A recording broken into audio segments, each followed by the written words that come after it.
herself, Miss Angel Reese.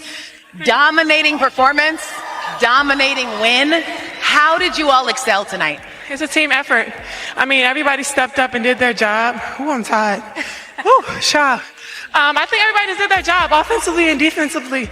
We have a chip on our shoulder right now, so 5-game winning streak. We keep going. Tell me about that chip on your shoulder. Where is that coming from for this team?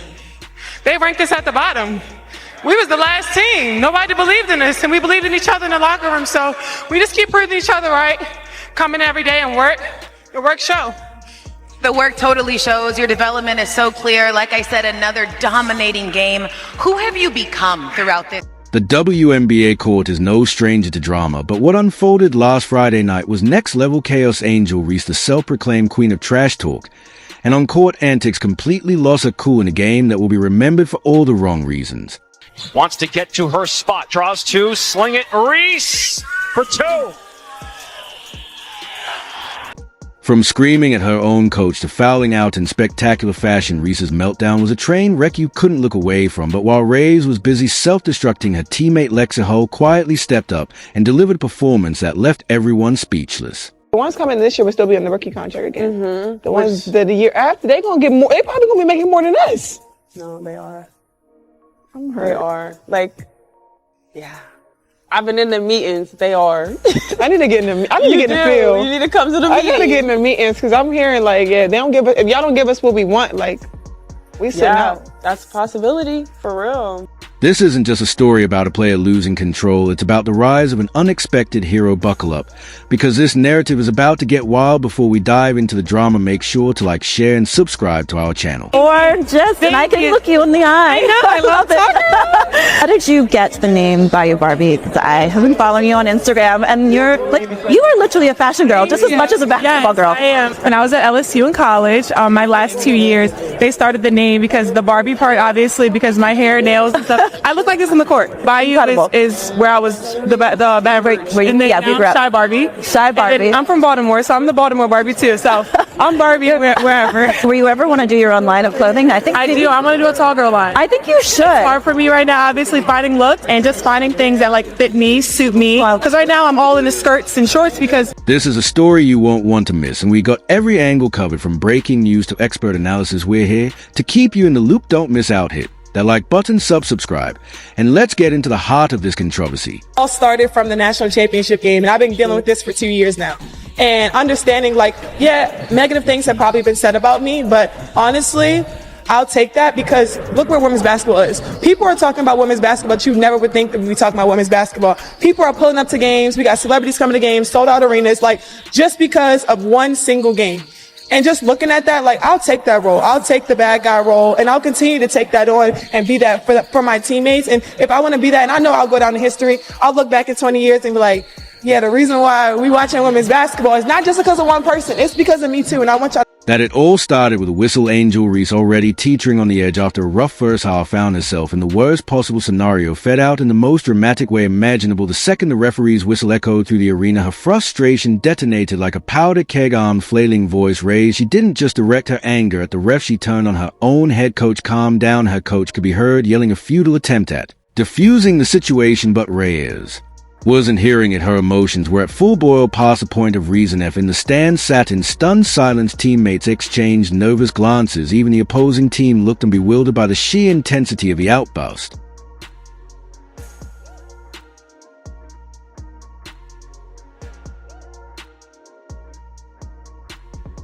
This wasn't just a bad call or a tough game. This was a complete and utter breakdown, a public implosion that overshadowed everything else. It wasn't about passion or competitive fire anymore. This was raw, unfiltered frustration bubbling over in the worst possible way. Social media erupted within minutes with clips of Reese's tantrum spreading like wildfire. What is going on with Angel? One fan tweeted, "This is supposed to be a professional league, not a soap opera."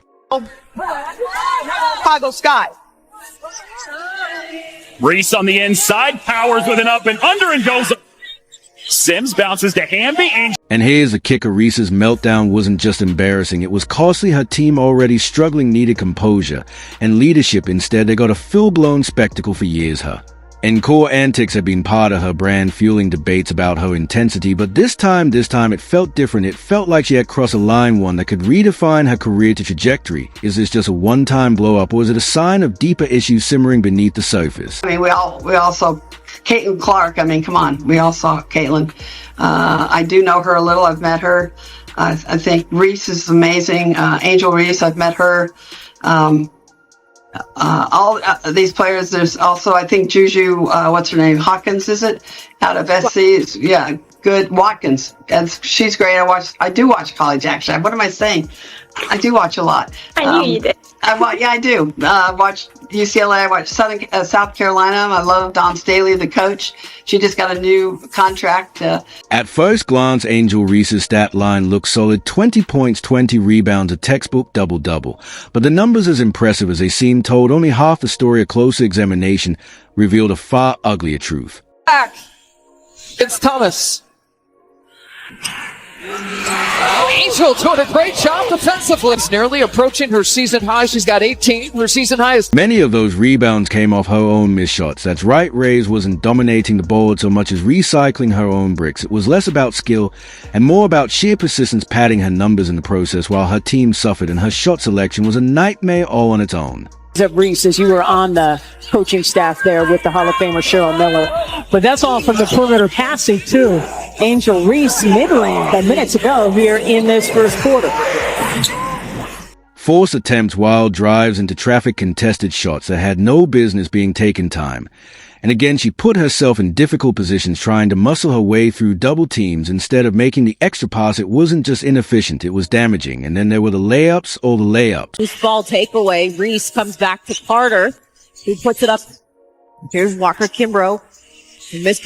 And then they go down low. Cardoso, here comes the double. Found Reese. Reese's inability to finish at the rim was on full display, with missed opportunities piling up like a bad blooper reel. How many layups did she miss? One analyst asked. It's like she's allergic to easy buckets. Shot from the outside is improving. I love that your ball handling is good. Your defense is improved. Like, the fact that you be snatching that ball from them girls, I'll be cracking up like, oh, she got another one. Like, I love the fact that you are, like, putting so much pressure on them defensively, and just the idea that you want to get better. Like, I love that. And again, I didn't know you well, just talking to you and just giving you like some love, but then hearing you like, yes, I want to learn. I want to work hard. I want to be better. Like, that is just like my heart melted, because I'm like, wow, it could be just like, okay, come in here.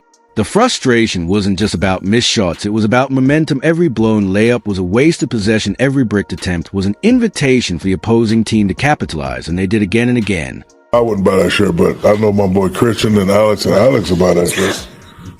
Because listen, you're not beautiful or good looking. You are gorgeous. And there's a lot of gorgeous women in the NBA. Like, I love seeing that when y'all be coming in, and then what else I realize this is, like, sometimes when people first see y'all, they see y'all as what y'all do. They don't know how fucking beautiful y'all are.